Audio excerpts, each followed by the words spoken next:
Bem-vindos ao JKCast, o podcast de economia, finanças e investimentos, com José Cobori.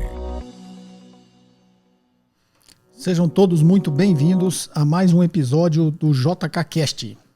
Perguntas em áudio e texto para o WhatsApp 61 98117 0005.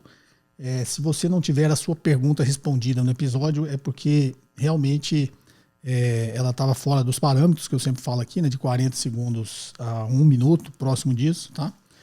Se identificando, falando de que local você é, e as perguntas que já são realmente assim idênticas, repetidas até de episódios muito recentes, né, de episódios passados. Então eu peço aí, se você não teve a sua pergunta contemplada, dá uma pesquisada nos últimos episódios que com certeza o assunto estará lá. Fora isso, respondo quase todas as perguntas, né? Hoje tem bastante perguntas, então, sem mais delongas, vamos à primeira. Olá, professor José Cobori, meu nome é Leandro, falo aqui de São Paulo, capital. Minha dúvida é referente ao processo de M&A, que o senhor citou já em vários podcasts, que tem larga experiência nisso, trabalhou muitos anos, né? Então, é mais uma dúvida, né, sobre esses processos.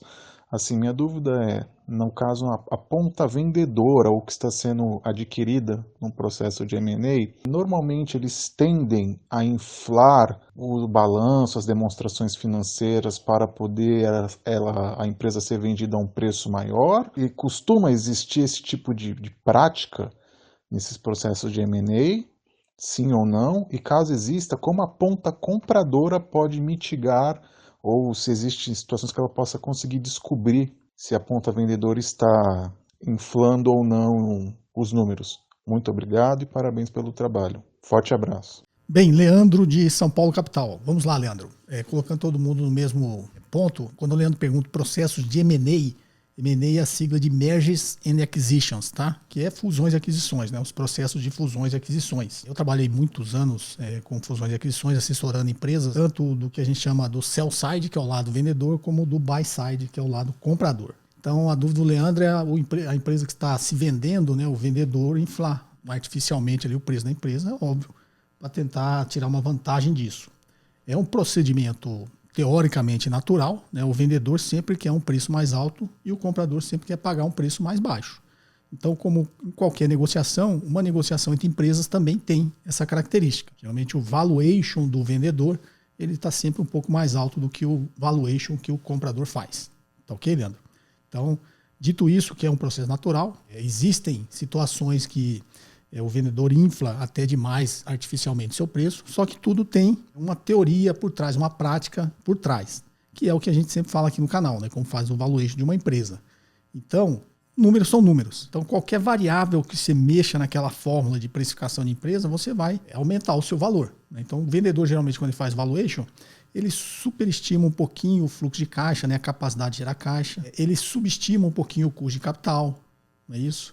Ele superestima o prazo que ele vai trazer esse caixa. Então, são aquelas variáveis da fórmula, né? O fluxo de caixa dividido por 1 mais a taxa elevada ao tempo. Essa taxa é o custo de capital.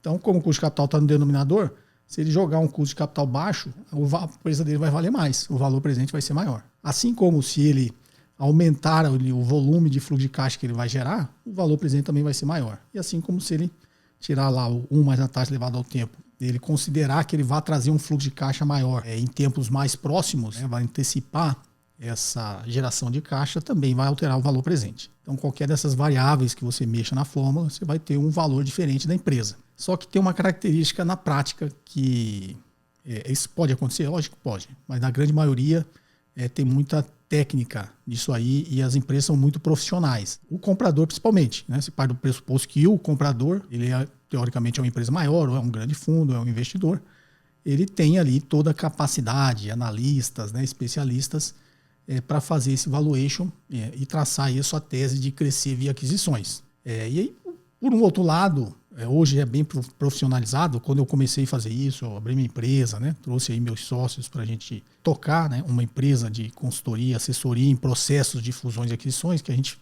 não só fazia todo o valuation, como a gente estruturava toda a operação. Então a gente fazia o processo do início ao fim. Só aquelas coisas muito específicas que sempre entram outros assessores, mas o assessor financeiro e econômico, ele geralmente faz tudo isso aí. E aí entra um time depois de advogados, que vai ver toda a parte legal dessa operação, e um time ali contábil e financeiro, que a gente chama das Big Four, né? As empresas de auditoria. E aí vai ser as Big Four é uma PricewaterhouseCoopers, a PwC, vai ter uma KPMG, vai ter uma Deloitte, vai ter uma Ernst Young, né? Uma dessas empresas geralmente faz parte do processo, né? Quando é uma operação grande. Tem empresas menores também que participam disso. Como a gente sempre estava do outro lado da mesa, um comprador grande, ele sempre procura, né? E acaba contratando uma dessas Big Four. E o vendedor também, quando ele está bem profissionalizado, ele topa esse tipo de contratação. Aí os grandes escritórios de advocacia que mexem com processos de fusões e aquisições. Então, o que eu quero dizer com isso? Quando eu abri minha empresa lá no início, a parte do vendedor ela não era tão profissionalizada. O que eu vi, até porque fusões e aquisições no Brasil não é uma coisa tão antiga, tá? Esses processos começaram a se tornar mais naturais de, 15 anos para cá, 20 anos para cá. E é mais ou menos na época que eu abri minha empresa. Não é isso? De 15 anos para cá. Ou que eu já trabalhava com isso, né? Na realidade, eu abri a empresa em 2011. Então, a gente via essa oportunidade. Muita empresa grande querendo consolidar o mercado e comprar as empresas menores, e as empresas menores ainda sem saber como que era esse processo. Então, eles precisavam muito mais de assessoria, né? E a gente fazia muito mais processos assessorando o vendedor. A gente estava sempre do lado do sell side. Quando esse negócio começou a ficar cada vez mais profissional, a gente acabou sendo visado e contratado para fazer as aquisições. Porque tem empresas que é muito grande, ela tem um time interno de M&A, mas ela prefere, em alguns casos, até para não perder o foco, ter ali uma empresa especializada, um assessor especializado, que vai tocar e vai fazer as aquisições para ele. É óbvio que a empresa, né, dá o aval final, mas todo o processo, a coordenação, a estruturação é feita por essa assessoria. Então a gente passou também a fazer essa parte do buy side, assessorando grandes empresas inclusive maiores, né, do mundo naquele setor, tá? Até porque geralmente tem empresas estrangeiras que entram no país para comprar outras. Então a gente já assessorou muitas empresas estrangeiras querendo comprar empresas no Brasil, e aí até mais natural, né, você fazer o buy side para essas empresas, porque tem uma questão cultural, né? Tem uma questão, uma empresa, vem lá de Israel comprar uma empresa brasileira, mesmo que ele tenha um time de M&A, ele não vai nunca conseguir entender como funcionam os negócios no Brasil, toda essa parte cultural, toda a nossa colcha de retalhos tributária, né? Então tem um monte de detalhes que ele, óbvio, prefere contratar um assessor local, né? Então a gente já assessorou muita empresa estrangeira, fazendo aquisições no Brasil, e grandes empresas brasileiras também, né, que era tão profissional o processo dela que ela contratava assessorias para ajudá-los nessas aquisições, né? Então ele dava lá os targets que eles tinham uma tese de investimento. Eu já viajei o Brasil inteiro fazendo essas aquisições, né? Porque eles falaram, quero comprar aqui 12 empresas, davam uma lista mais ou menos que ele tinha interesse, e a partir daí era a gente que tocava, né? Fazia todo o valuation, avaliava. Então a gente, na verdade, acabava sendo um intermediário, a gente tinha que vender, né, a tese para o vendedor, e também tinha que vender também para quem nos contratou, o comprador, que aquilo era um bom negócio para ser adquirido. Então, tudo isso é muito profissional, Leandro. A gente até chega, quando a gente estava no buy side, você chega, o vendedor vai vir com um preço maior, e ali, tecnicamente, né, embasado em dados, em fundamentos, você começa a ajustar o preço, né? Então, você vai lá, ajusta, né, o cara projetou que a empresa ia crescer demais. Você traz ele um pouquinho mais para a realidade, ajusta ali no seu valuation, os dois valuations no início não vai bater. E aí você vai, como em qualquer negociação, você vai ajustando. Ele diminui um pouquinho o fluxo de caixa dele. Talvez você aceite aumentar um pouquinho, porque pode ser plausível que realmente ele vai crescer, 20% ano que vem. Ele jogou lá no valuation que ele ia crescer 40%. Você foi lá e falou, 40% é inviável, por causa da, né?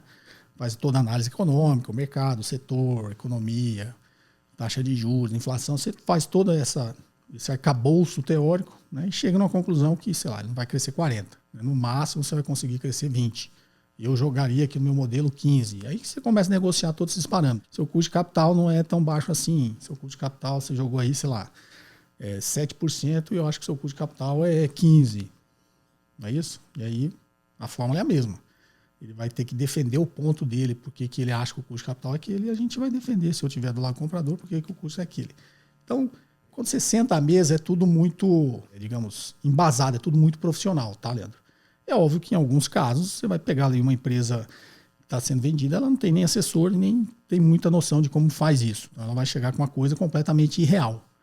Então, quando a gente estava no buy side, a gente sempre orientava o vendedor, quando ele entrava na negociação sem uma assessoria estratégica que conheça desse processo, a gente recomendava eles contratar. A gente nem começava a negociar se ele não tivesse uma assessoria estratégica de fusões e aquisições. Tá? Por quê? Porque era muito mais fácil, quando você está do lado comprador, é muito mais fácil você negociar com um assessor que conhece todo o processo do que você negociar lá com o dono da empresa que não sabe nem como funciona, né? E geralmente essas negociações não dão certo porque entra muita emoção. Então a gente sempre recomenda que os donos dos negócios não participem. Por quê? Porque você vai lá fazer um ajuste de alguma coisa que você acha errada na empresa e aí o dono vai tomar aquilo pelo lado pessoal. Vai achar que você está falando mal do negócio dele. E o assessor não. O assessor ele olha aquele argumento tecnicamente e você não vai tomar dor, não vai, né, ser muito emocional, vai ser sempre muito racional. Então, dos dois lados, com uma assessoria profissional é sempre mais viável que o negócio seja concretizado. Então a gente sempre recomenda. E quando a gente estava assessorando o vendedor, a gente vendia exatamente isso. Você tem muito mais chance de sucesso de vender a sua empresa se você tiver um assessor estratégico. Tá ok? Então, é natural que os preços não batam no início, mas sentado à mesa de negociação, esse negócio se ajusta. Até porque se não se ajustar, o negócio não sai. Se o vendedor bater o pé lá que é aquele valor e o comprador achar que aquilo é irreal, o negócio não vai sair. Só vai sair como em qualquer negócio, quando ambas as partes concordarem com o valor. Tá ok, Leandro? Espero ter te ajudado. Forte abraço. Vamos à próxima. Fala, professor, tudo bom? Aqui quem fala é o Ricardo, sou do Rio de Janeiro, mas moro ultimamente em Sorocaba, São Paulo. E a pergunta que eu quero fazer para o senhor é em relação ao estudo que comparou a estratégia de Buy the Dip e Dollar Cost Average, né? Eu já sei em relação à opinião do senhor, né, de que preço médio nunca vai vencer você comprar aquelas ações num preço mais baixo, digamos assim, esperando quedas, né, oportunidades, mas eu queria saber a opinião do senhor em relação a esse estudo, ao estudo feito, né, e não a abordagem em si, mas esse estudo que comparou ambas as estratégias mostrou que a pessoa, né, como o senhor sabe, né, mas para quem está ouvindo, que a pessoa que faz ali aportes mensais teve um desempenho melhor até mesmo da pessoa que sempre comprou nas maiores quedas possíveis, ou seja, a gente sabe que isso é impossível, né? A pessoa adivinhar o máximo da queda, né? Ninguém consegue adivinhar isso, mas ainda assim esse estudo considerou essa possibilidade impossível e mesmo assim essa pessoa que tivesse essa capacidade de prever a queda máxima não conseguiu vencer aquela pessoa que fazia aportes mensais em busca de preço médio. Então a minha pergunta né, mais especificamente, existe algum tipo de vício, né, algum tipo de viés nesse estudo, ou algum tipo de falha, ou alguma coisa que não foi levada em consideração? E qual que é a opinião do senhor em geral em relação a esse estudo, né, que é muito famoso? Obrigado, professor. Ricardo, de Sorocaba. Vamos lá, Ricardo. Realmente, eu já falei disso em um episódio específico aqui no JKCast. A pergunta era exatamente sobre esse estudo, que é o Buy the Dip versus o Dollar Cost Average. Traduzindo, para quem não viu esse episódio e também não entendeu nada dessa sigla em inglês, o Buy the Dip seria compre no fundo. Tradução livre seria compre no mergulho, né? Mas no mercado financeiro é compre nos fundos, tá? Então, o Buy the Dip versus o Dollar Cost Average, ou custo médio em dólar. Que compara, na realidade, o estudo compara o cara que compra só quando o mercado cai, está no fundo, e com o cara que compra regularmente. Faz compras regulares num valor médio lá ao longo do tempo. Então, essa comparação. E nesse estudo, pelo menos da vez que colocaram aqui, Ricardo, não sei se é o mesmo que você olhou, tem vários estudos desse, mostra que o cara que adotou ali o custo médio em dólar, ele teve um resultado superior ao cara que comprou só no fundo. E eu lembro que nesse episódio eu fiz algumas ponderações, né? Chamei atenção para alguns fatos ali que a gente deve levar em consideração. Pelo seguinte, Ricardo, eu conheço bem a teoria porque eu sou professor, mas como eu já expliquei aqui, eu virei professor quando eu já era do mercado. Então, eu sabia as coisas todas na prática, fazendo a prática, e depois eu fui lá aprender a teoria e acabei virando professor. Então, eu tenho esse olhar um pouco mais da prática ali e depois aliei a teoria. Tem muita coisa na teoria que não é só na teoria, tá? Quando você vai colocar em prática, ela não funciona. Não da forma que está escrita no livro. Sempre tem uns ajustes, tanto que eu sempre falo aqui no processo de valuation, os ajustes que eu faço na teoria, porque na prática é completamente diferente. E aí também sempre faço uma ponderação para vocês que acompanham análise fundamentalista, fundamento de empresa, demonstrações financeiras, valuation, você sempre levar em consideração, quando você estiver olhando um relatório, que aquilo foi feito talvez com muito mais visão teórica do que prática. É óbvio que os bancos de investimento têm bons analistas e eles também têm a parte prática, porque eles visitam as empresas, conversam, né, com os gestores, com os funcionários, com a área de relações com investidores, e ele acaba pegando um pouco desse feeling prático. Mas não é igual a pessoa que trabalha numa empresa, né? Eu sempre brinco que tem os analistas que estão lá, uma boa formação, uma boa graduação, às vezes uma pós-graduação até fora do Brasil, fez um MBA de finanças, é um cara que tem uma bagagem acadêmica muito forte, mas que aí ele terminou, se formou, foi contratado por um banco de investimento, por uma corretora, por qualquer empresa que seja, e já passou a analisar uma empresa. Então são pessoas que nunca, eu sempre brinco, né, o chão de fábrica, né, nunca, na minha época a gente fala chão de fábrica, hoje o pessoal parece que fala em campo de batalha, né, nunca foi para o campo de batalha. Na minha época era chão de fábrica, ou seja, o cara que nunca carregou uma pastinha, bateu numa porta para vender, nunca sentou numa reunião lá, se você for vendedor dos vendedores, né, brigando com a área financeira, nunca, se você foi executivo, né, nunca sentou ali numa diretoria e ficou brigando com outro diretor, nunca levou um esporro do chefe. Então, a vida prática da empresa, como as coisas acontecem, é completamente diferente do que como os analistas imaginam. Você tem que ver que o mundo prático é completamente diferente. Números, Ricardo, ele dá o resultado que você quiser. Esse estudo, o cara olhou para trás, pegou um período, determinou um período e fez lá as escolhas. Então o Buy the Dip, ele determinou um período passado. Esse estudo primeiro foi feito em cima do Standard Poor's 500. Então vou juntar várias informações e depois vou te falar onde pode estar as falhas aí.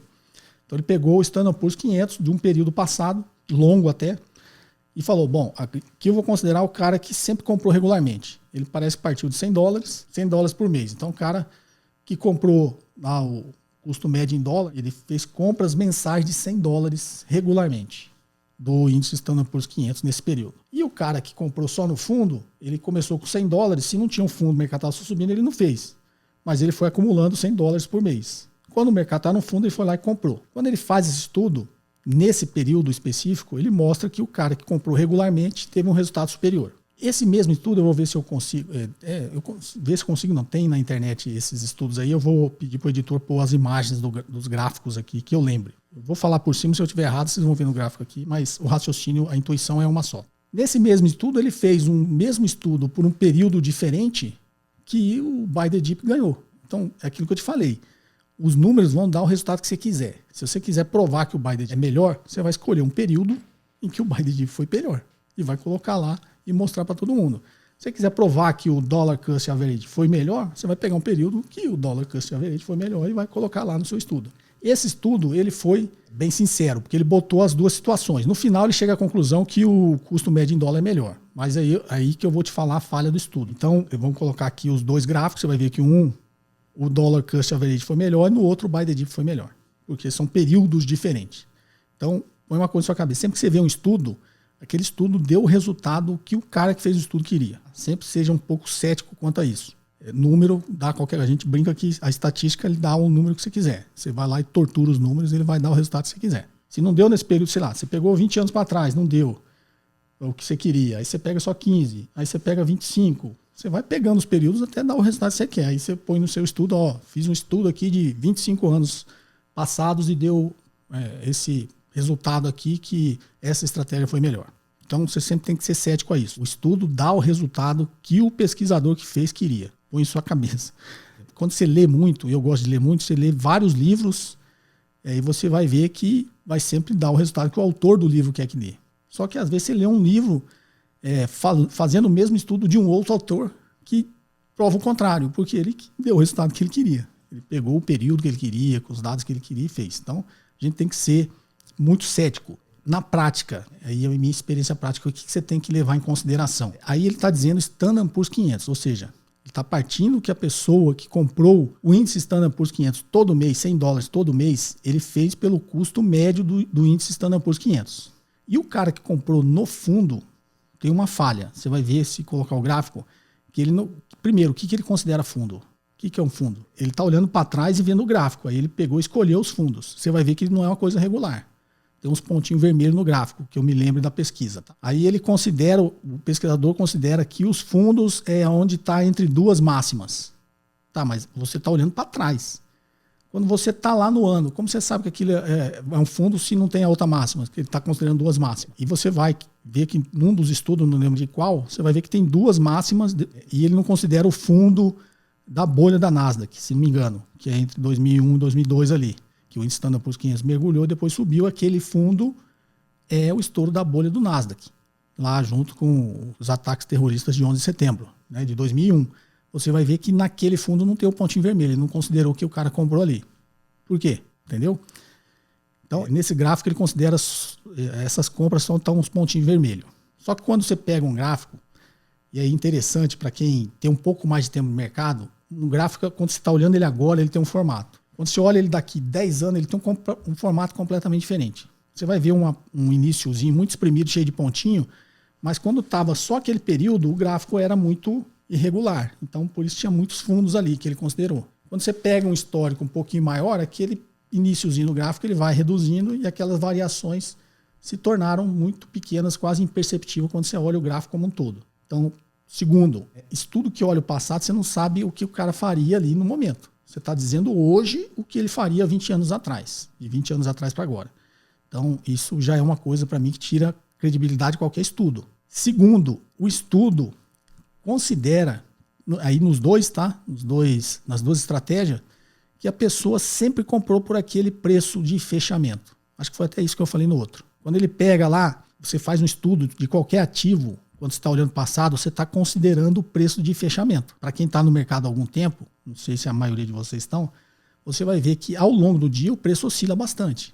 Né? Ele abrindo um preço, sei lá, qualquer ativo, você pegar moeda, dólar, você pegar debênture, você pegar título público, você pegar ações, ele abre num preço, oscila o dia inteiro e depois ele fecha.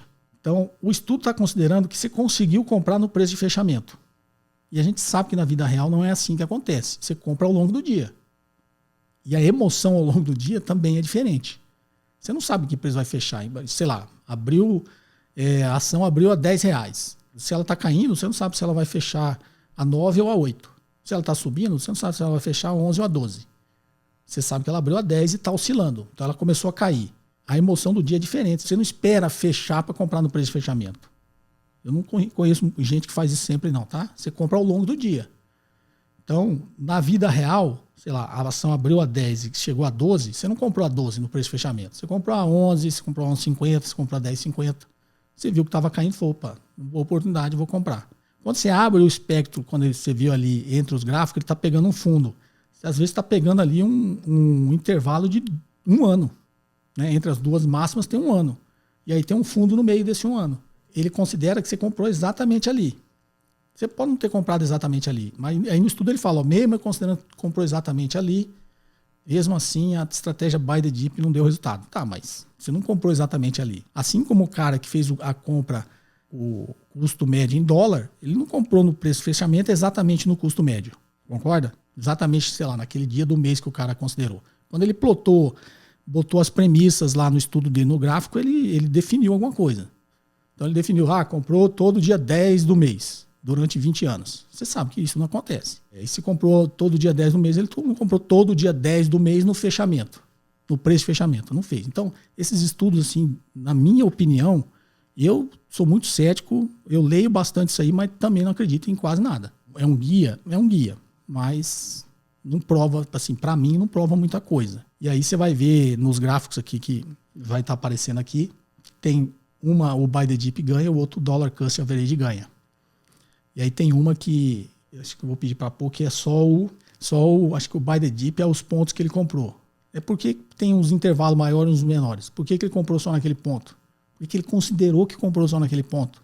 Não é assim na vida real. E o outro ponto, não é índice Standard Poor's. Eu até acho que tem uma razão de quem faz compras regulares comprar um índice, que é exatamente o que o Warren Buffett fala, né? Se a pessoa não quer avaliar, não gosta, não tem capacidade, ou não quer avaliar. Quem gosta de ações somos nós aqui, né? Estamos falando sobre isso. Mas a grande maioria das pessoas não gostam. Não quer olhar, não quer perder tempo, né? Vai se dedicar ao campo de atuação que ele gosta, na área que ele gosta. O cara gosta de filosofia, gosta de música. né? Todo mundo gosta de mercado financeiro. Então as pessoas não gostam. E o Warren Buffett orientou a mulher dele, que sabe que a mulher dele não vai ficar fazendo o que ele faz. Depois que eu morrer, você investe no fundo de índice. É o que ele fala, né? Na média, vai dar um resultado muito melhor se você ficar tentando escolher ações. Mas para quem tem a capacidade de escolher ações, primeiro ponto, ele não compra índice, ele compra ações. Então, esse estudo está partindo do pressuposto que quem comprou nos fundos, comprou as 500 ações do índice Standard & Poor's 500 no fundo, no preço de fechamento. Isso não existe. Se você gosta de ações, tem essa capacidade, você não vai comprar 500 ações. Assim como nós aqui no Bovespa, você não vai comprar 70 ações. Você sabe que do índice Bovespa tem ações boas e ruins. Se você tem a capacidade de escolher quais são as boas, por que você vai comprar as 70?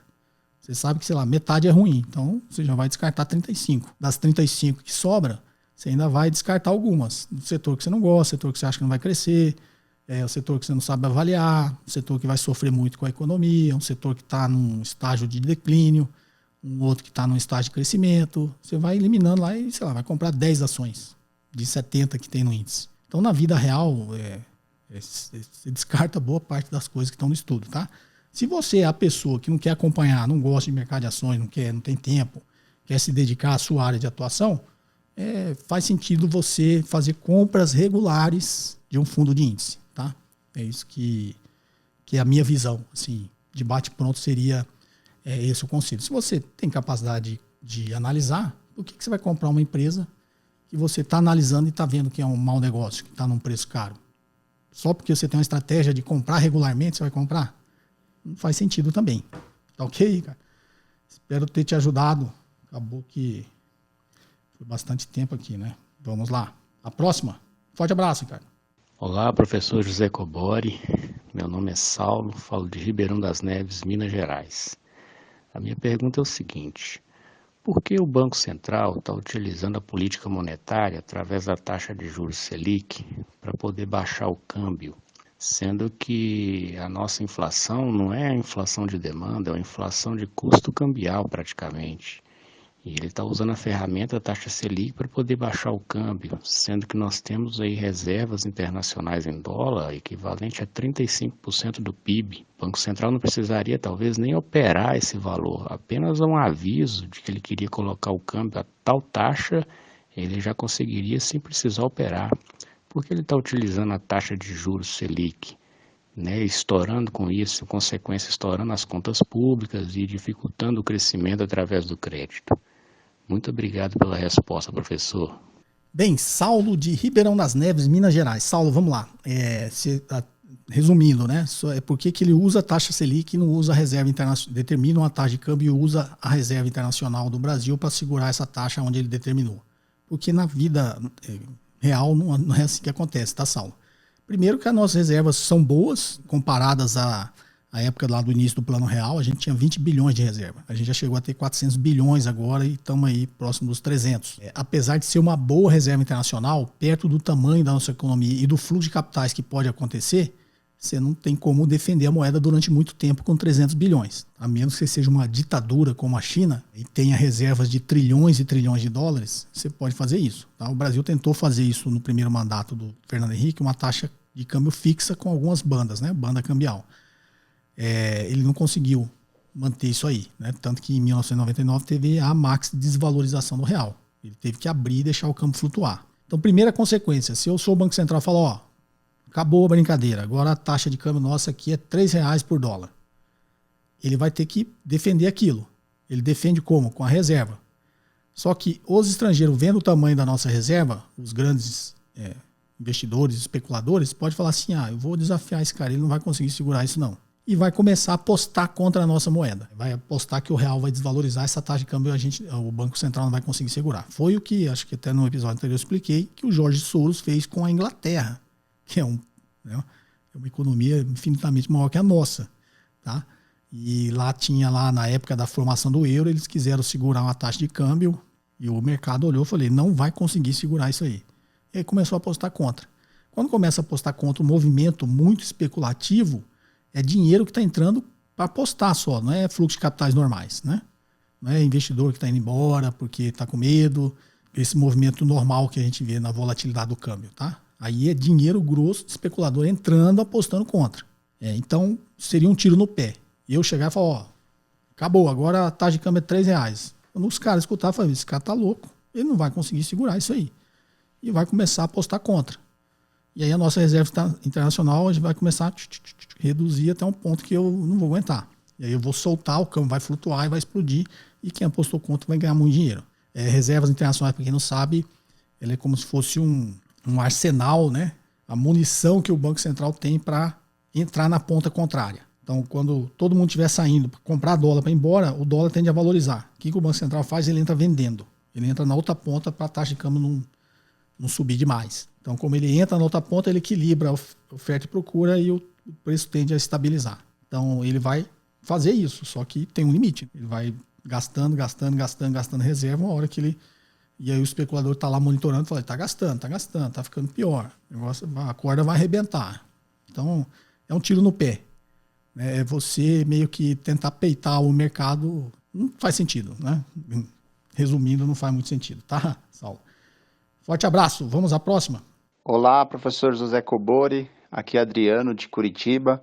Mais uma vez, parabéns pelo canal, pelo conteúdo disponibilizado, sempre de excelente nível e muito boa qualidade. A minha dúvida é sobre uma debênture incentivada, pagando IPCA mais 8%. Só que essa debênture, ela tem amortização da dívida a cada 6 meses e ela tem pagamento de juros a cada 3 meses. E ela tem duração de 4 anos. E aí a minha dúvida é que como ela vai amortizando e pagando juros, o capital total vai reduzindo, né, investido. Então aquela ideia de juros compostos, né, que você vai cada vez acumulando mais, ela fica prejudicada, né? Então, eu não sei se meu raciocínio está correto, e aí o que acaba acontecendo é que esse IPCA mais 8, ele acaba não sendo, na realidade, IPCA mais 8. Então, essa é a minha pergunta, não sei se ficou clara. Muito obrigado mais uma vez, um abraço. Tchau, tchau. Não, Adriano, ficou claro. Você está dizendo que você comprou, sei lá, investiu 10 mil no debênture, só como ele vai amortizando, esse seu principal vai diminuindo e aí o poder dos juros compostos, né, vai diminuindo, porque a base vai diminuindo. O seu raciocínio faz sentido, mas você está levando em conta que você não vai reinvestir a amortização. Né? No cenário atual, até é bom, tá, Adriano? Você vai receber a amortização. O que você faz? Você reinveste ela. Como a taxa de juros está subindo, a probabilidade de você reinvestir numa taxa melhor do que o IPCA mais 8% é maior. A nossa curva de juros está subindo. Então, toda vez que você recebe a amortização, você reinveste em outra debênture, que provavelmente, como a taxa de juros está subindo, vai pagar IPCA mais alguma coisa acima de 8. Então, se você partir do pressuposto, você vai receber a amortização, vai torrar o dinheiro, aí realmente você vai perder aí o poder dos juros compostos. Mas se você receber não só a amortização, mas receber os juros e reinvestir, tá? Até porque cálculos de rentabilidade de títulos que tem cupom, tipo a NTNB, por exemplo, ou a sua debênture, que funciona exatamente, a maioria, tá? Não sei como a sua, mas a maioria das debêntures é exatamente a mesma lógica da NTNB. Até porque fica mais fácil para a empresa que emitiu a debênture vender, porque vai ter um parâmetro ali, né? Então, sei lá, a NTNB paga IPCA mais 4. Aí o cara emite, a empresa emite uma debênture exatamente igual, talvez até com o mesmo vencimento, e fala assim, ó, o meu paga IPCA mais 6. Né? Por que paga mais? Porque tem mais risco, né? Eu já expliquei, título do Tesouro livre de risco. Então, risco de crédito, tá? Tem outros tipos de risco. Então, parta do pressuposto, quando a gente calcula a rentabilidade desse título, a gente parte do pressuposto que eu vou reinvestir os dividendos, os juros. No seu caso, reinvista a amortização, além de reinvestir os juros. Então, a sua rentabilidade nesse cenário vai ser até melhor do que se você não recebesse a amortização. Tá ok, Adriano? Acho que ficou fácil de entender, né? Esse é o meu conselho, se é que eu posso dar algum. Bom, conselho, tá? Não é, como eu disse, não é recomendação nem dica. Mas é uma coisa genérica, não estou dizendo qual ativo você tem que comprar, né? Estou dizendo o raciocínio do investimento, tá ok? Forte abraço, Adriano. Vamos à próxima? Olá, professor José Cobori. Bom dia, tudo bom? Nesse exato momento estou terminando de ouvir o seu podcast do dia 19 agora e te agradeço não só pelo conhecimento, mas por se tornar menos chata uma atividade física que eu passo aqui ouvindo. Sobre esses dividendos que eu estava ouvindo agora, né, o senhor falar, existe também um lado que é o seguinte, né? Não sei se o senhor concorda comigo, mas é o seguinte, se eu vou tributar o dividendo, quer dizer que as empresas, em teoria, vão pagar menos imposto. Então, se ela vai pagar menos imposto, ela vai poder distribuir mais dividendo, né? Porque a lei, ela define um percentual mínimo, que é de 25%, mas ela pode aumentar esse percentual, já que ela vai ter mais caixa e distribuir, ou não. Muito obrigado e até a próxima. Ah, sim, eu sou de Salvador, Bahia. Paulo aqui de Salvador, Bahia. Paulo de Salvador, Bahia, tá? Pelo jeito você tá na academia e na esteira, hein? Escutei aqui no fundo. Vamos lá, fazendo a sua atividade física e escutando um podcast. Fico feliz aí que você esteja se instruindo nesses momentos de lazer. Vamos lá, Paulo. A lógica que eu coloquei é a seguinte: a empresa vai pagar menos tributo, não é isso? Então, lógico, ela vai aumentar o lucro. Opa, então agora eu tenho mais lucro, vou distribuir mais lucro para os acionistas. Você está partindo desse raciocínio. Ela pode fazer isso? Pode. Só que o modelo de incentivo não é esse, tá? Porque é o seguinte, a empresa tem dono, você é acionista da empresa. O modelo de incentivo, a sua motivação agora vai ser que a empresa reinvista o lucro, porque se ela distribuir para você, você vai pagar tributo sobre o dividendo. Não é isso? Então, ó, um ativo, uma ação, ela tem duas fontes de rentabilidade. Uma é o ganho de capital, ou seja, a empresa cresce, passa a valer mais, você tem um ganho de capital, e a outra é a distribuição de dividendos. Sobre o ganho de capital e o dividendo, você já tem o imposto normal de ganho de capital e o dividendos é isento de imposto de renda, porque no nosso modelo a empresa já pagou. Então você tem todo o incentivo agora como acionista e fala, opa, distribui os dividendos aí porque eu sou isento. Não é isso? Agora meio que vai dividir, né? Eu dei até um exemplo simplório só para vocês entenderem, né? A empresa pagava 40, você pagava 0. Agora, sei lá, a empresa vai pagar 20, você vai pagar 20 nos dividendos. Então agora você vai ter um tributo a recolher sobre os dividendos que você não tinha. A sua fonte de renda continua a mesma, ganho de capital e dividendos. Compensa para você agora, como acionista, pedir para a empresa reinvestir os seus dividendos. Se ela passar para você, teoricamente é um capital improdutivo, vai passar para você, você vai pagar um tributo, vai receber menos. Óbvio que você vai pegar esse dividendo e vai reinvestir em outra coisa, tá? Mas você agora vai reinvestir menos. Então, dentro das duas fontes de renda, para você compensa agora falar, opa, reinveste o lucro, que é melhor que você reinvista o lucro e cresça e aumente essa outra fonte de renda que eu tenho, que é o ganho de capital. Esse é o raciocínio, é o modelo de incentivo. Então, assim, que eu brinquei, né? A empresa tem dono, a empresa, os acionistas que vão definir, não é isso? Vai chegar numa assembleia de acionistas e falar, ó, agora nesse novo modelo aí de tributação de dividendos, eu prefiro que a empresa reinvista todo o lucro. Reinvista aí e cresça a empresa. Que é o que a grande maioria das empresas de alto crescimento faz. Não faz?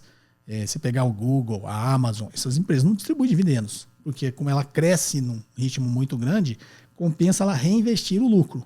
Porque para você como acionista vai ser melhor, porque ela vai reinvestir e o retorno desse lucro reinvestido vai ser maior do que qualquer investimento que você teria se você recebesse o dividendo e reinvestisse. Essa é a lógica. Então, o modelo de incentivo agora é, ó, reinvista todo o lucro e cresça a empresa. Não é isso? A empresa vai ter mais fontes de capital agora. Você vai aumentar a fonte de financiamento da empresa, que é o lucro gerado. Esse é o raciocínio, tá? Agora, se a empresa quiser e os acionistas quiserem que distribua, vai distribuir. Tá joia? Forte abraço, Paulo. Vamos à próxima. Fala, professor Cobori. Tudo bem? Aqui quem tá falando é o Gustavo Nascimento. Eu sou da cidade de Franca, que fica no interior do estado de São Paulo. Primeira coisa, eu vou agradecer você aqui por todo o conteúdo que você tem postado, que é muito bom, qualidade, é o fino. Professor, tirar uma dúvida aqui que surgiu, eu tô próximo da data daquela super quarta que teve decisão de juros aqui e nos Estados Unidos. É que eu escuto bastante o pessoal falar assim, porque o investidor toma decisão olhando a cauda longa de juros e tal. Eu queria saber se tem alguma correlação, sabe? Os juros hoje, o que acontece com a cauda longa? Porque eu sei que a cauda longa nada mais é do que vai seguir a lei da oferta e demanda do título longo e do curto, mas eu queria saber se essa decisão de juros hoje, se ela tem alguma correlação com a cauda longa. Tipo, se eu aumentar os juros, a demanda por título longo vai aumentar ou vai diminuir, e mudando a percepção dos investidores a respeito disso. Então, muito obrigado, professor. Gustavo, de Franca. Vamos lá, Gustavo. A super quarta, para quem não sabe, é que na quarta agora, o Fed, né, o Federal Reserve, que é o Banco Central Americano, e o Banco Central Brasileiro tomaram a decisão da taxa de juros. Né? Então, foi chamado de super quarta porque os dois bancos centrais estavam tomando. Para o mundo todo, né, a decisão do Fed é muito importante. Então, para nós também, a do Fed é importante e a nossa, óbvio, é importante também. A gente está engatando agora um ciclo de alta, tá, Gustavo? Então, a curva de juros, ela está inclinada. A gente saiu de 2, que foi a taxa mínima, e a gente está subindo os juros. E o Banco Central está sinalizando que vai normalizar a política monetária. Traduzindo, o que seria normalizar? É tirar todo o incentivo que ele colocou. Quando ele baixa a taxa, ele está injetando liquidez na economia, é um incentivo à atividade econômica, né? Então, quando o Banco Central fala, eu estou normalizando a política monetária, ou estou agindo de forma a normalizar a política monetária, o que ele está dizendo é isso. Vou tirar todos os incentivos que eu coloquei. Então, a gente está engatando um ciclo de alta. Então, quando você olha a curva de juros, ela está inclinada, né? Saiu de 2, você olha positivamente inclinado. Saiu de 2, vocês estão olhando que saiu de 2, está subindo, e a ponta longa está mais alta. Então, os efeitos da política monetária, na realidade, o mercado olha sempre a ponta longa, porque é ela que influencia os investimentos. Então, uma empresa vai investir. A empresa vai tomar empréstimo de longo prazo. Quanto maior o prazo, melhor, né? Tomar um empréstimo de longo prazo para investir. E aí, o empréstimo de longo prazo ficou mais caro, porque a curva inclinou. Então, ela não vai investir tanto. Tem um desincentivo aí para investir o que ela queria, a uma taxa de 2. As empresas e os consumidores. Então, o consumidor ia comprar um negócio a prazo para pagar em 36 meses. Opa, o juros de 36 meses subiu. Então, vai ficar mais caro esse crédito. É um desincentivo a eu consumir. Vou comprar um imóvel, vou comprar um carro, né? Então, a taxa longa, né, a ponta longa da curva, ela influencia muito mais esse tipo de atividade, tanto do crédito quanto do investimento, do que a taxa curta. Porque o Banco Central define a ponta curta. Tanto que a taxa Selic é considerada taxa básica de juros de curto prazo. Só que quando ele determina o curto prazo, ele determina o longo ao mesmo tempo. Ele faz a curva inclinar ou não, quando ele quer. Então, é isso que influencia, tá, Gustavo? Espero ter sido claro. Vamos à próxima? Olá, José Cobori. Meu nome é Davi, falo de Niterói, Rio de Janeiro. Antes de mais nada, gostaria de agradecer ao senhor pelos podcasts. Acompanho quase todos. Tenho 20 anos. Comecei a investir na bolsa há 1 ano e o seu canal foi um dos primeiros que acompanhei. Graças a Deus, né? Não caí no conto do ganho rápido e fácil que tem nos 4 cantos da internet. Mas enfim, professor, minha dúvida é o seguinte, é sobre valuation de empresas pequenas, startups, empresas de tamanho já consideráveis, small caps, e empresas gigantes, no caso das blue chips. Qual seria a diferença de valuation entre elas? Porque até onde eu sei, o valor de uma empresa é o fluxo de caixa futuro, trazido a momento presente, com uma taxa de desconto. No caso, então, por que algumas small caps negociam múltiplos tão altos, ou até mesmo quando viram até uma blue chip, por exemplo, Magazine Luiza, continuam negociando a múltiplos tão altos? O mercado ainda vê um crescimento tão grande nessas empresas, já paga de forma antecipada? Esse crescimento, então, não estaria no fluxo de caixa? Seria algo mais subjetivo, especulativo? Gostaria que o senhor explicasse melhor, detalhadamente, para mim. Desde já agradeço. Forte abraço, meu amigo. Davi, de Niterói. Davi, 20 anos. Rapaz, que vozeirão. Eu tenho um amigo que, quando você fala ele pelo telefone, você imagina ele, um cara, um armário, 2 metros, tal. Desde novo ele assim, tá até hoje. E aí você vai ver ele é um baixinho, magrinho e tal, mas tem uma voz de locutor de rádio. Então, quando o cara tem um vozeirão igual o seu, você passa uma impressão que, primeiro, que você não tem 20 anos, você é mais velho, mas vamos lá. Tirando essa brincadeira, deixa eu te explicar sempre do lado prático, né, da experiência prática. Até porque eu invisto em startup, tá? Eu tenho investimento em 3 startups e toda a minha história de avaliação de empresas, fusões e aquisições. Então, eu vou te dizer.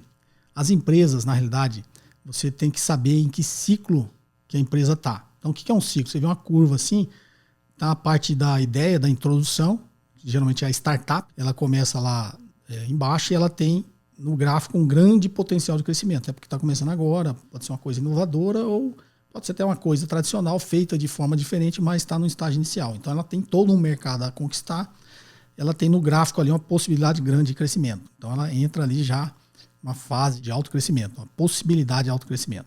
Aí ela sai ali da introdução e passa para a fase, se fosse 4 estágios, que geralmente é o que você vê nos gráficos, introdução, crescimento, aí chega lá no topo, maturidade. Depois da maturidade vem o declínio. Então você tem que identificar em que estágio que essa empresa está. Então, geralmente as startups estão ali na introdução, né? As small caps estão ali no crescimento. E as blue chips estão ali na maturidade ou até no declínio, né? Se for que a tecnologia, ela, digamos assim, a destruição, né? A criação destrutiva, né? Que a gente fala. Você cria um negócio novo, você destrói o outro. Então, as empresas estão na fase de maturidade, ela tem que sempre se reinventar para ela não entrar nessa fase de declínio. O grande risco, por que as empresas startup small cap oferece para você um retorno maior, uma possibilidade de retorno maior. Porque ela tem uma possibilidade de crescimento muito maior do que ter uma empresa madura, está no estágio de maturidade. Tá? Ela tem muito mais mercado a conquistar, até novos mercados, né, se for uma tecnologia inovadora. Mas ela tem muito risco. A maioria das startups fica pelo caminho, porque tem as fases de financiamento. Né? Você começa a cruzar vários gráficos, então tem lá, a startup está na fase de introdução de uma ideia inovadora que vai crescer. Só que aquele negócio tem que entrar em prática, tem que se tornar operacional, tem que gerar receita, e depois, lá na frente, que ela vai gerar lucro. Então tem muita gente que olha e fala assim, pô, essa empresa vale tanto se ela não dá lucro, né? Dá prejuízo. É porque quando você joga nessas projeções, geralmente você pega uma startup, ela começa a ter despesa primeiro. Então você pega no gráfico, as despesas estão sempre maiores do que a receita. Às vezes nem tem receita, está no zero aqui. Né? Então se olhasse um gráfico, está aqui as despesas crescentes e aqui as receitas crescendo muito devagarzinho. Quando ele ganha uma atração em escala, aí vai lá na frente, essa receita vai ultrapassar a despesa, que é o que a gente chama de break-even, e aí vai começar a dar lucro. Então, às vezes, você vê uma empresa aqui que às vezes nem tem receita, está dando prejuízo, e você fala, pô, por que essa empresa vale, né, bilhões? Porque o mercado está vendo que lá na frente, ela está conquistando o mercado lá na frente, ela vai ser muito lucrativa. Essa é a lógica. Mas por que tem as startups ficam a maior parte do caminho? Porque tem um vale aqui entre essa capacidade de se financiar. Tá? Uma startup nasce primeiro a ideia de, sei lá, 3 caras lá, criou uma tecnologia, uma ideia maravilhosa e abriu a empresa lá na garagem e só tem a ideia. Qual o valor dessa empresa? Só o que está na cabeça desse cara. Ativo não tem nenhum. A garagem é do pai dele, o máximo ativo ele tem lá, sei lá, 3 computadores.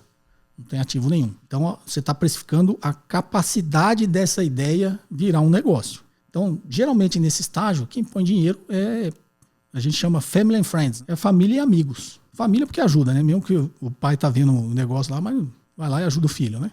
E os amigos também. Então, family and friends financiam o início aqui. Aí vem o que a gente chama de angel, o investimento anjo, seed money, né? O investimento semente, que aí começa alguns investidores ali, começa, opa, esse negócio pode dar certo, eu quero participar disso. Aí vai lá e põe o dinheiro. Então você vê a gente estava falando esse dia do Nubank. Começou lá com os caras, uma fintech, teve gente, family and friends, pôs dinheiro no início, depois teve alguns investidores ali que, opa, esse negócio pode dar certo, pois. Só que tem um risco muito grande. Por quê? Porque quando sai dessa parte do family and friends e do seed money, ele entra num vale, tá? Num vale de capacidade de financiamento. Porque ele começa a ter uma alta necessidade de investimento, uma alta necessidade de capital para o negócio funcionar, se tornar operacional e passar por esse estágio todo que a empresa não vai dar lucro. Às vezes vai ter muito mais despesa do que receita. Então você imagina, eu estou projetando que minha empresa vai ter despesa durante 3 anos e eu não vou dar lucro.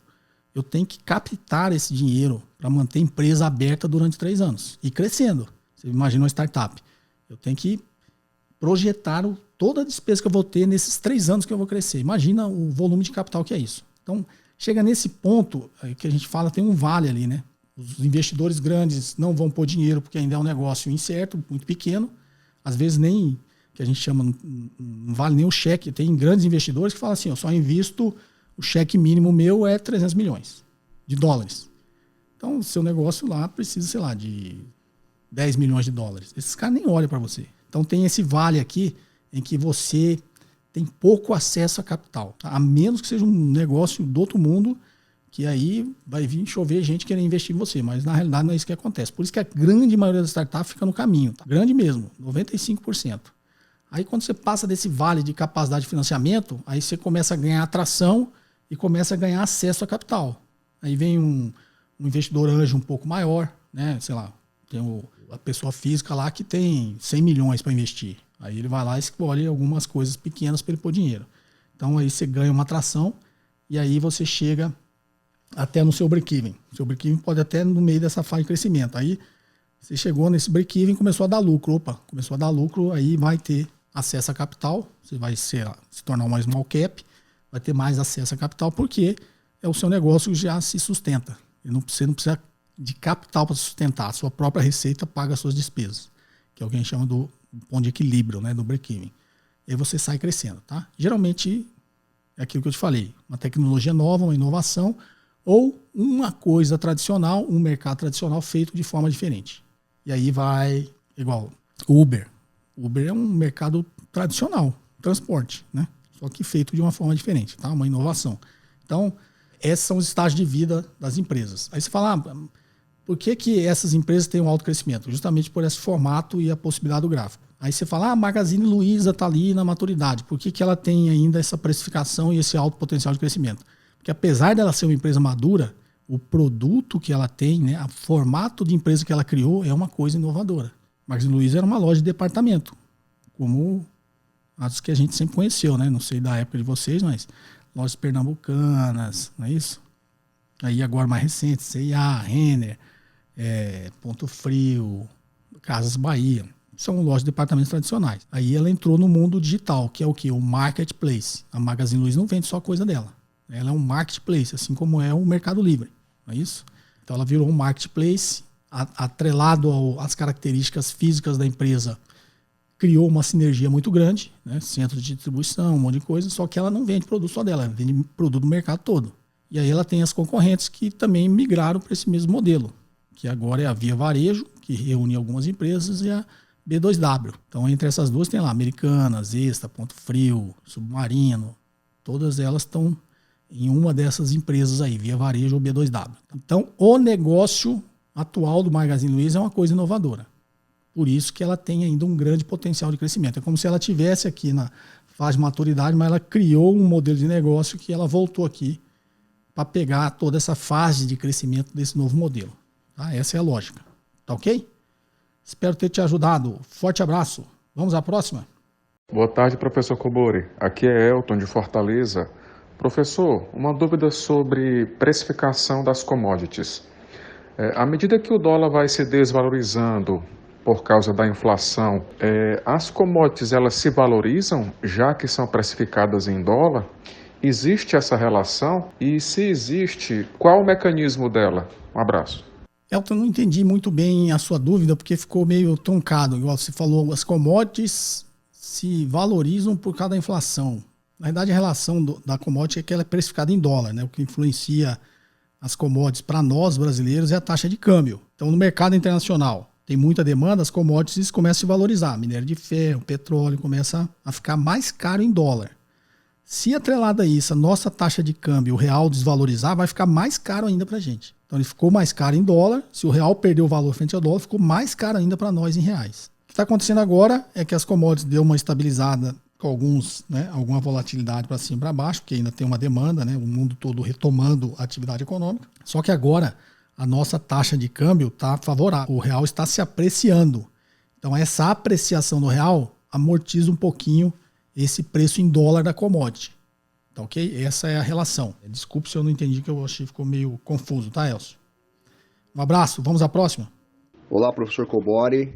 Meu nome é Ricardo Rocha, falo da cidade de Bauru, interior de São Paulo. Sou economista e consultor na área de finanças empresariais. Parabenizo aí também pelo conteúdo do podcast, conteúdos relevantes e muito importante aí para o mundo dos negócios. Parabéns. A minha questão é sobre a valuation, né, principalmente na composição do WACC, que ela é composta pela estrutura de capital, tanto de terceiro como próprio. E mais especificamente falando na questão do custo de capital de terceiro, a gente vê que existe a empresa, muitas delas têm um endividamento e esse endividamento vai se amortizar ao longo do tempo. Se a gente for projetar essa amortização no fluxo de caixa e também incluindo novos financiamentos dependendo do projeto para suportar o crescimento, a gente percebe que essa estrutura de capital ela oscila na projeção se a gente for considerar. Logo, a gente impactaria no WACC ao longo da projeção. O que a gente vê por aí é que geralmente se utiliza um WACC único na projeção toda.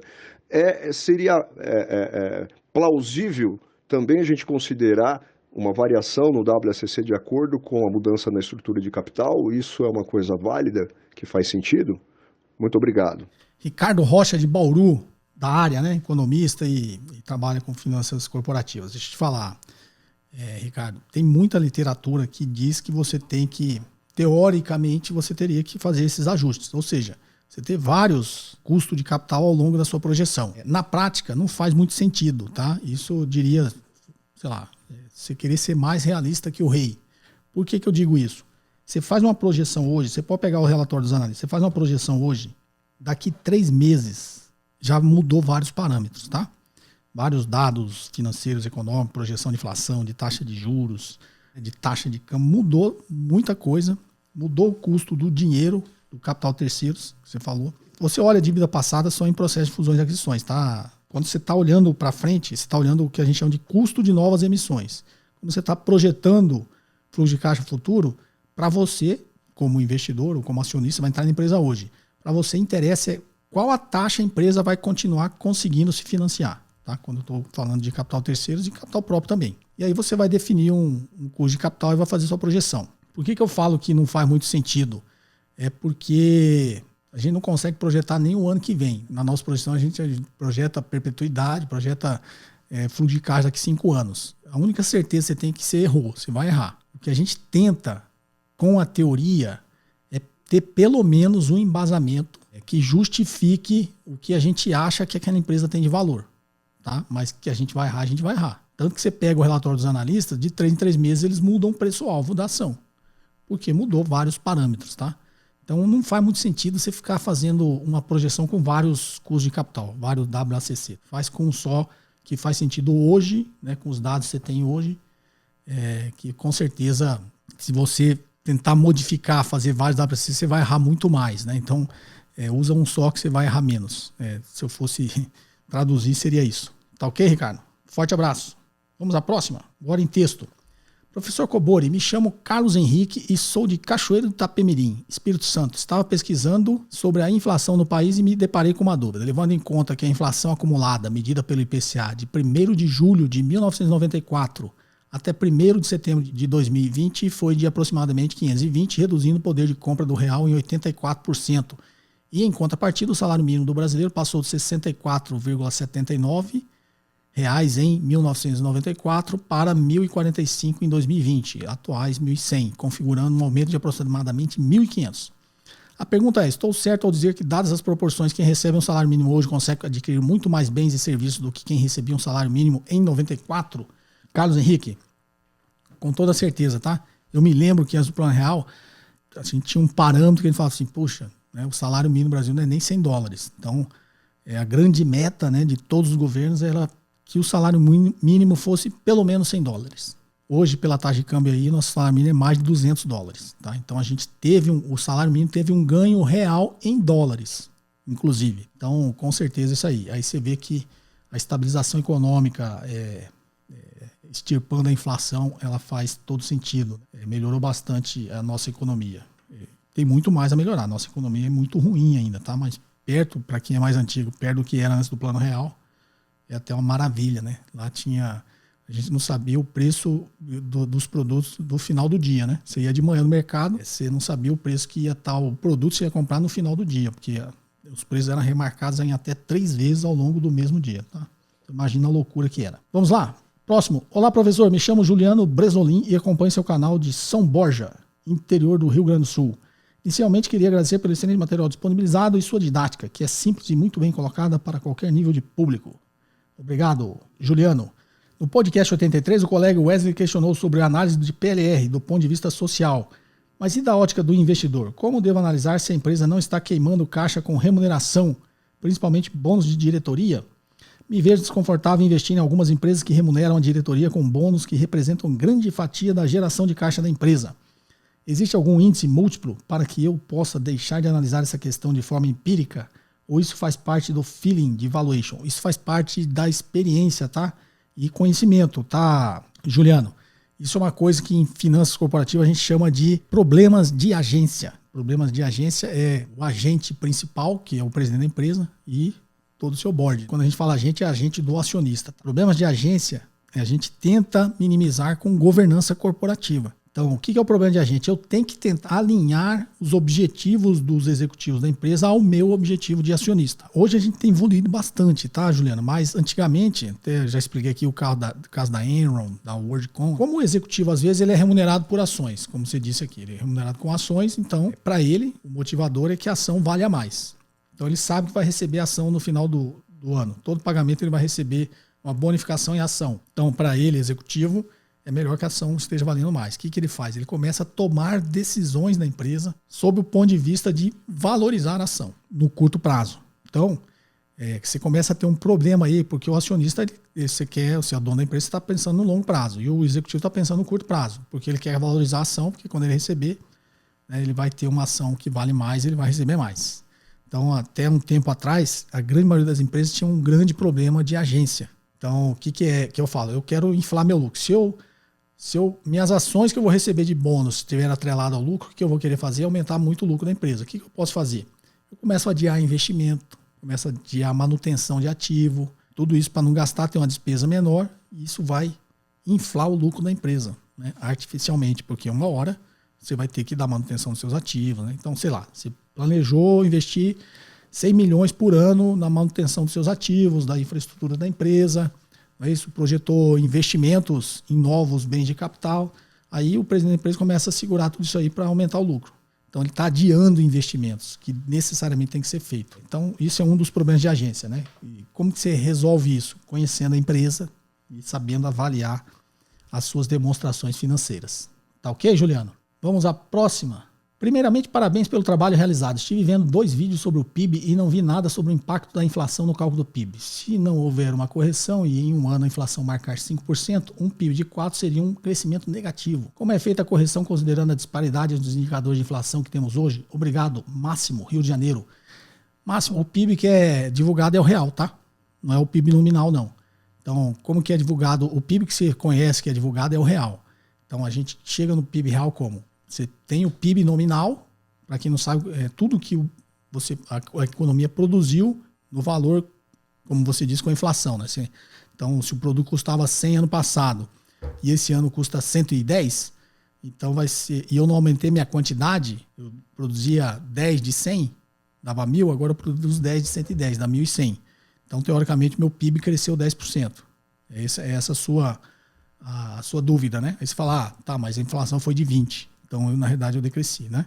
Então, o PIB é calculado dessa forma. Calcula o PIB nominal e aplica um deflator do PIB, tá? Que é exatamente tirando o efeito da inflação. Só que o deflator do PIB, ele é completo, né? Porque o IPCA é só uma cesta básica, tá?